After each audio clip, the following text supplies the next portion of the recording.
हाँ जी। सॉरी, वो हम मेरे घर में ना शक्कर ख़त्म हो गई थी, तो क्या मुझे थोड़ा सा शक्कर मिल सकता है? वो एक्चुअली क्या है ना कि मैं अभी नया नया आपके वहाँ पड़ोस में शिफ्ट हुआ हूँ और मुझे चाय पीने की बहुत आदत है। तो मैंने चाय तो बनाने के लिए रख दिया है, लेकिन फिर देखा तो शक्कर ख़त्म था। तो थोड़ा सा अगर शक्कर मिल जाता तो। कोई बात नहीं, आइए आप बैठिए, मैं लेकर आती हूँ शक्कर। जी। आइए बैठिए, मैं लेकर आती हूँ चीज। जी।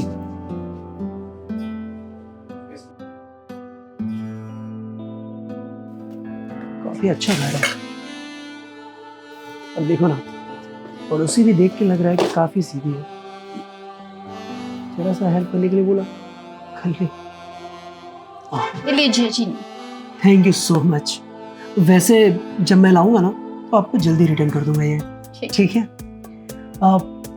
वैसे बुरा ना माने तो एक बात पूछूं? हाँ जी। इतने बड़े घर में आप अकेले रहती हैं? अरे नहीं, मम्मा पापा के साथ रहती हूँ। अभी एक फैमिली फंक्शन है तो इस वजह से मम्मी पापा चले गए हैं, तो अकेली हूँ मैं अभी। अच्छा, मुझे लगा कि इतने बड़े घर में आप अकेले रहते होंगे तो आपको डर लगता होगा, इसीलिए ऐसे पूछ लिया। अरे नहीं। खैर कोई बात नहीं, मैं निकलता हूँ। ओके ठीक।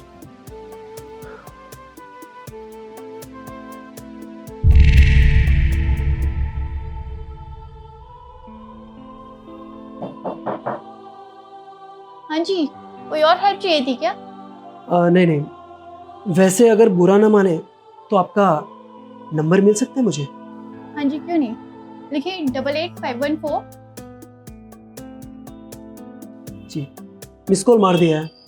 अगर किसी भी चीज़ की ज़रूरत होगी तो मुझे बता दीजिएगा, मैं आ जाऊँगा आपके पास। Okay sure.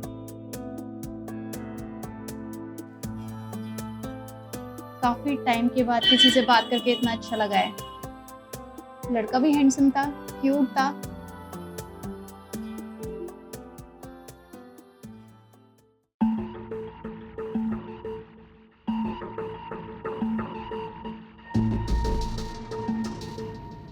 यार बोर हो रही हूँ, क्या करूँ? पड़ोसी को कॉल करूँ क्या? नहीं यार, सुबह ही तो नंबर एक्सचेंज हुआ है, क्या ही सोचेगा मेरे बारे में कि सुबह नंबर एक्सचेंज किया और अब कॉल कर रही हूँ मैं।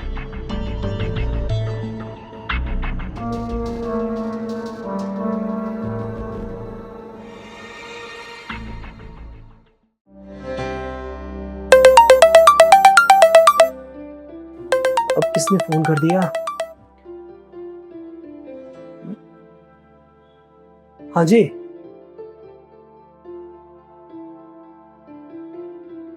हाय, कैसे हैं आप? मैं तो बिल्कुल ठीक हूँ, आप बताइए। मैं भी अच्छी हूँ। एक्चुअली मैं ना काफ़ी बोर हो रही थी, तो मैंने सोचा आपको कॉल करके पूछूं, आप मेरे घर आ सकते हैं क्या? बस इतनी सी बात? अरे पड़ोसी होने के नाते तो इतना तो मेरा फ़र्ज़ बनता है ना। लो, आपने याद किया, बंदा हाजिर हो रहा है। अच्छा, आप फ्री तो हैं ना? हाँ, वैसे कुछ कंपनी का काम था बट मैंने वो फिनिश कर लिया है, तो मैं आपके पास आ रहा हूँ अभी। ठीक है? ठीक है, आप आ जाइए, मैं आपका वेट करती हूँ। ओके। क्या बात है यार, अचानक इसको क्या काम आ गया? जाके देखता हूँ।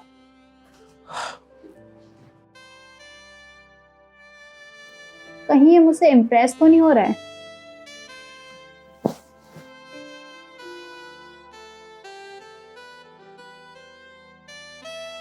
अरे आप वहाँ क्यों खड़े हैं? आइए ना, बैठिए। जी जी, कैसे याद किया? वो एक्चुअली मैं ना काफ़ी बोर हो रही थी, तो मैंने सोचा आपको मैं बुला लूँगी, थोड़ी बहुत बातें कर लूँगी, आपको जान लूँगी, तो अच्छा लगेगा मुझे। अच्छा, यानी मेरे बारे में आपको जानकारी लेनी है। व्हाई नॉट, दे देता हूँ मैं। कल आपने भी मुझसे पूछा था मेरे घर में कौन कौन है, तो आप बताइए कुछ अपनी फैमिली के रिलेटेड। अच्छा ठीक है, देखो मैं शादीशुदा हूँ, मेरे 2 बच्चे हैं और जो मेरी फैमिली है ना वो गांव में है। गांव से यहाँ मैं आया हूँ जॉब के लिए। अभी नया नया आपका पड़ोसी बना हूँ, देखा ना शक्कर भी नहीं था, इसीलिए जस्ट आपसे मांग के लेके गया था मैं। अब सोचो, नया नया पड़ोसी आया है, वेल सेट भी नहीं हुआ है, जैसे मैं यहाँ वेल सेट हो जाऊंगा अपनी फैमिली भी लेके आ जाऊंगा मैं। ओह और कुछ? तो आप वेल एक्सपीरियंस्ड हैं। एक्सपीरियंस मतलब मैं समझा नहीं। अरे कुछ नहीं, आप ये बताइए चाय लेंगे या कॉफ़ी? देखो मुझे अभी कुछ भी नहीं चाहिए, एक्चुअली मैं चाय पी के आया हूँ अभी। सो फिर कभी।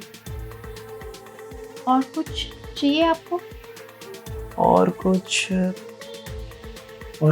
मतलब? ओ कम ऑन, इतने भी इनोसेंट मत बनो, ड्रामा ना करो। आपको भी पता है आप मैरिड हो और वेल एक्सपीरियंस्ड हो। अगर कोई भी कुंवारी लड़की अगर आपको अपने घर पे बुला रही है, वो भी अकेले अपने बेडरूम में, तो आप भी समझ सकते हो कि वो आपसे क्या चाहती है। देखिए मजाक मत करिए, अगर कुछ काम है तो मुझे बताइए, नहीं तो मुझे भी एक काम है याद आ गया, तो मैं भी निकल रहा हूँ, ठीक है? आप समझ क्यों नहीं रहे हैं? मैं आपको बताना चाह रही हूँ कि मैं आपसे प्यार करती हूँ, मैं वो सब करना चाहती हूँ जो एक हस्बैंड वाइफ के रिलेशन में होता है, तो आप समझ क्यों नहीं रहे हो? अब प्लीज, मुझसे कंट्रोल नहीं हो रहा है, प्लीज। बकवास बंद कर अपना। तुम्हारी हिम्मत कैसे हुई मुझे चाटा मारने की? ये चाटा ना मुझे बहुत पहले ही मार देना चाहिए था। तुम कैसे सोच सकती हो मेरे साथ ये सब करने के लिए? मैंने तुम्हें बताया कि मैं शादीशुदा हूँ, मेरे 2 बच्चे हैं, उसके बावजूद भी तुम मेरे साथ ये सब करना चाहती हो? मैं सोच भी नहीं सकता कि तुम मेरे साथ ये सब करने वाली हो। अगर मैं तुमसे प्यार करती हूँ, मैंने अपनी फीलिंग्स अगर तुमको बता दी, तो इसमें गलत क्या है? गलती है क्योंकि एक कुंवारी लड़की खुली तिजोरी की तरह होती है। हाँ, और वैसे भी तुम अपनी इज्जत ऐसे किसी के भी साथ, छी, मैं तो सोच भी नहीं सकता। अरे अपने बारे में नहीं तो कम से कम अपनी फैमिली के बारे में सोचा होता। उन्हें जब ये सब के बारे में पता चलेगा तो वो क्या सोचेंगे? हाँ, कि जिस लड़की पे इतना भरोसा करते हैं, हाँ, भरोसे से इस घर में छोड़ के गए हैं, वो किसी दूसरे के साथ अपनी ख्वाहिशों को पूरा करना चाहती है। एक बात याद रखना, मेरी जगह पे ना अगर कोई दूसरा होगा ना तो ये फायदा उठा लेता, लेकिन मैं तुम्हें इसलिए समझा रहा हूं कि कम से कम अभी तुम्हारी उम्र नहीं है ये सब करने के लिए। अभी तुम्हारी लाइफ में ना जो तुम्हारे गोल्स हैं उस पर ध्यान दो। इन सब के लिए ना तुम्हारे पास बहुत टाइम है, लेकिन तुम पे ना भरोसा नहीं हो रहा है मुझे लग रहा है कि आज अगर तुमने मेरे साथ ये सब करने की कोशिश की, कल के अगर मैं नहीं रहा तो तुम तो किसी दूसरे के साथ भी यही सब करोगी। मुझे ना ये सब बातें तुम्हारी फैमिली को बतानी पड़ेगी, और कल को समाज को ये सब बातें पता चली तो कहीं मुंह दिखाने लायक नहीं होगी। अरे तुम्हारी फैमिली की इज्जत क्या रह जाएगी समाज में? अरे कम से कम उनके बारे में सोचा होता है ये सब।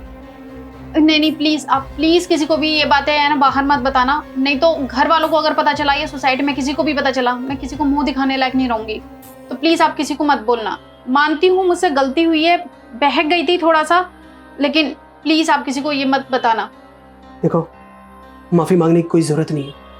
मुझे लगता है कि तुम्हें तुम्हारी गलती का एहसास हो गया है, तो हाँ, ये पहली और आखिरी गलती है। दोबारा अगर ऐसी कोई गलती की तो याद रखना मैं माफ नहीं करूंगा।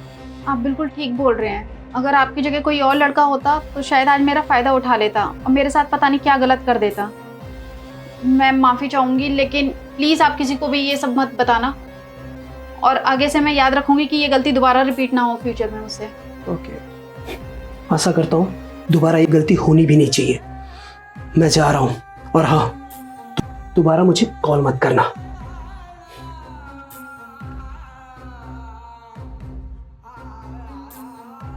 हे भगवान, आज मैं क्या गलती करने वाली थी? पागल हो गई थी मैं। इतनी बड़ी गलती हो जाती है आज मुझसे। वो तो शुक्र है कि वो एक नेक इंसान है जिसने मेरी आंखें खोल दी वक्त रहते, नहीं तो आज मुझसे पाप हो जाता और मैं सोसाइटी में किसी को मुंह दिखाने लायक भी नहीं रहती।